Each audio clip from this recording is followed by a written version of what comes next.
Resumen bibliográfico del padre don José María Rubio Peralta. La vida de San José María Rubio Peralta es una respuesta afirmativa a Dios desde la vocación pastoral de sacerdote y religioso, con una dedicación especial a la dirección espiritual, a la predicación de la palabra y a la atención de los pobres. Nace José María Rubio el 22 de julio de 1864 en Dalías, un pueblo de la provincia de Almería, como hijo primogénito en el seno de una familia profundamente cristiana. Son 13 hermanos, pero solo 6 llegan a la edad adulta. Pasa la niñez en su pueblo natal hasta la edad de 10 años, época en la que se traslada a Almería bajo la tutela de su padrino, que era canónigo magistral en esa ciudad, donde estudia secundaria y más tarde ingresa en el seminario. A los 15 años, en 1879, continúa sus estudios de filosofía en el seminario de Granada, donde iniciará la teología. En esta época de seminarista destacó por su inteligencia, aplicación y una obediencia y humildad ejemplares. En Granada entabla amistad con un canónigo de aquella catedral, don Joaquín, con la dignidad de chantre, que es aquel que regula el canto litúrgico en la catedral, y profesor de teología en el seminario. Esta amistad será de una relevancia capital en la vida de José María durante 25 años.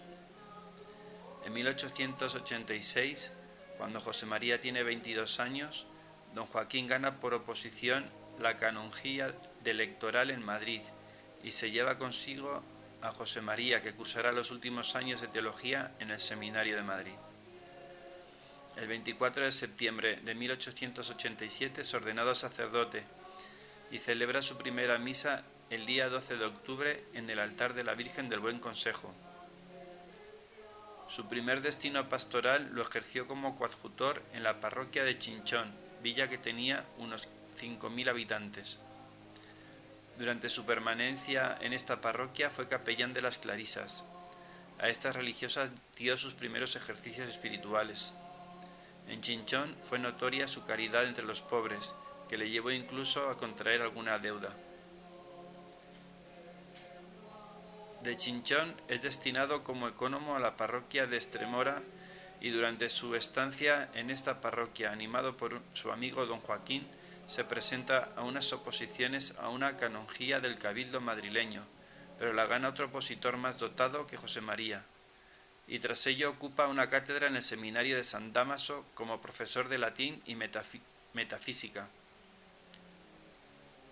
Por este tiempo se ve afectada su salud y se llegó a temer que padeciera tuberculosis.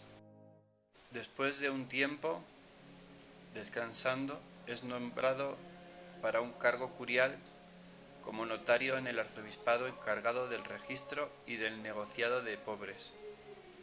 En esta etapa se encarga también de la capellanía de las Reales Bernardas. Durante esos años de permanencia en Madrid fue estableciendo vínculos con la Compañía de Jesús y colaborando con algunas obras pastorales de los jesuitas. En la Semana Santa de 1904 hizo una peregrinación a Tierra Santa que finalizaría con una visita a Roma y al Papa Pío X. En enero de 1906 muere su amigo y protector don Joaquín.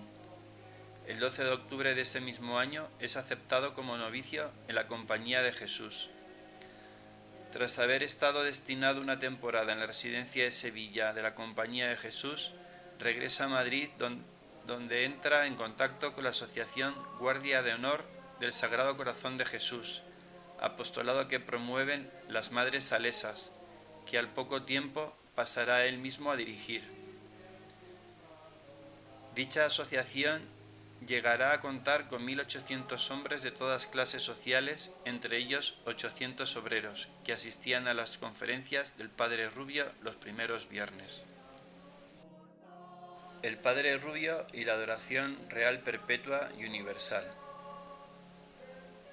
A través de uno de los celadores de esta guardia de honor, el topógrafo señor Pineda, en 1925, el Padre Rubio se pone en contacto con doña Juana Carou y el arcipreste don José Yes, que por aquel entonces estaban trabajando por echar a andar lo que sería el movimiento de la adoración real perpetua y universal, cuyas siglas son ARPU, con bastantes dificultades. El padre Rubio tuvo las primeras entrevistas con doña Juana y con don José en 1926. Un mes más tarde, después de unas necesarias vacaciones, emprendió con mucha ilusión y energía la tarea de propagar la obra de la adoración. Impulsó a las personas más fervorosas que se confesaban y dirigían con él para que se hicieran adoradores, y a él se debió la primera fundación de la adoración en Cercedilla, Madrid. En varias ocasiones afirmó el padre Rubio que la adoración era obra de Dios y que como tal se extendería por todas partes a pesar de las montañas de dificultades por las que tendría que pasar. El 2 de mayo de 1929 falleció santamente en Aranjuez, Madrid, como uno de los primeros apóstoles de la adoración real perpetua y universal del Santísimo Sacramento y gran protector de la misma. El 4 de mayo de 2003 fue canonizado en Madrid por el Papa Juan Pablo II. Algunas anécdotas suyas respecto de la fundación de la ARPU.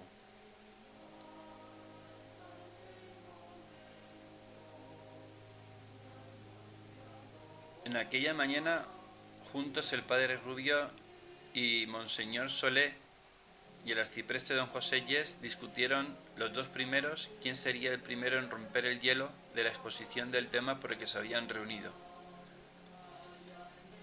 Venció el doctor y el padre comenzó a exponer sus prejuicios.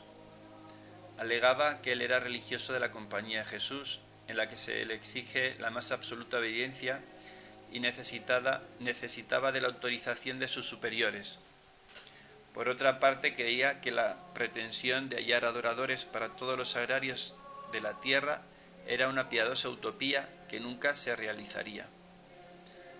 Cuando acabó de hablar, se levantó Monseñor Solé con un brío y un ademán impropios de un hombre que ya era víctima de una poderosa, molesta y prolongada enfermedad, y rebatió brillante y elocuentemente todas las objeciones del padre Rubio. Primero, respecto a la obediencia, le recordó que la obediencia no le impedía trabajar para que Jesús sacramentado recibiera el culto que merece, pues para ello ni necesitaba permiso especial ni tampoco existía ningún superior en su orden que se lo prohibiese. Respecto a lo segundo, para concluir, le espetó: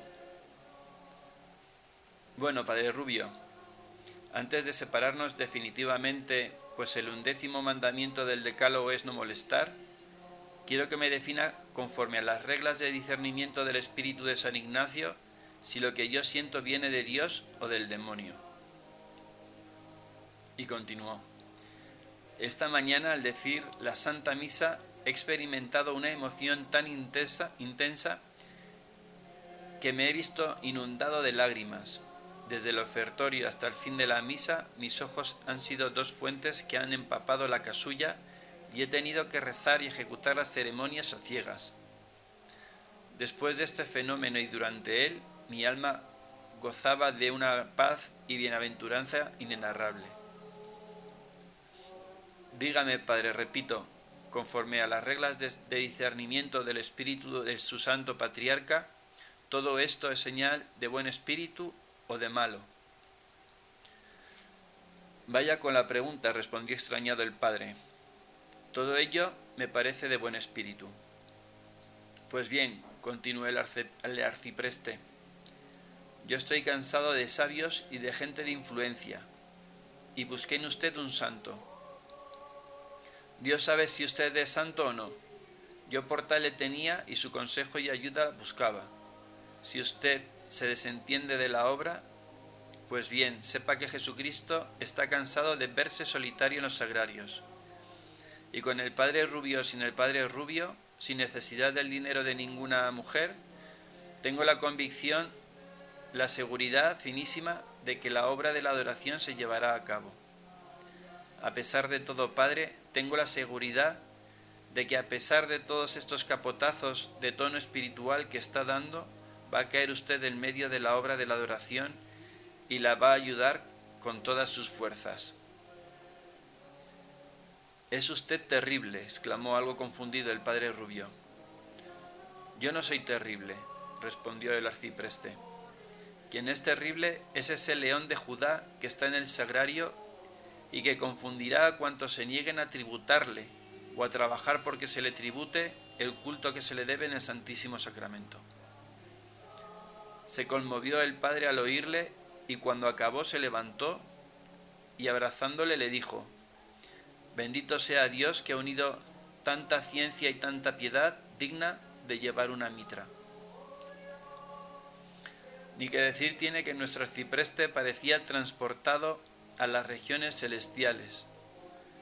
Doña Juana no estuvo presente en estas conversaciones, pero al recibir el reporte de ellas sintió una alegría inefable, acrecentándose en ella y en todas aquellas almas enamoradas del Santísimo Sacramento las esperanzas de ver pronto realizados sus planes eucarísticos.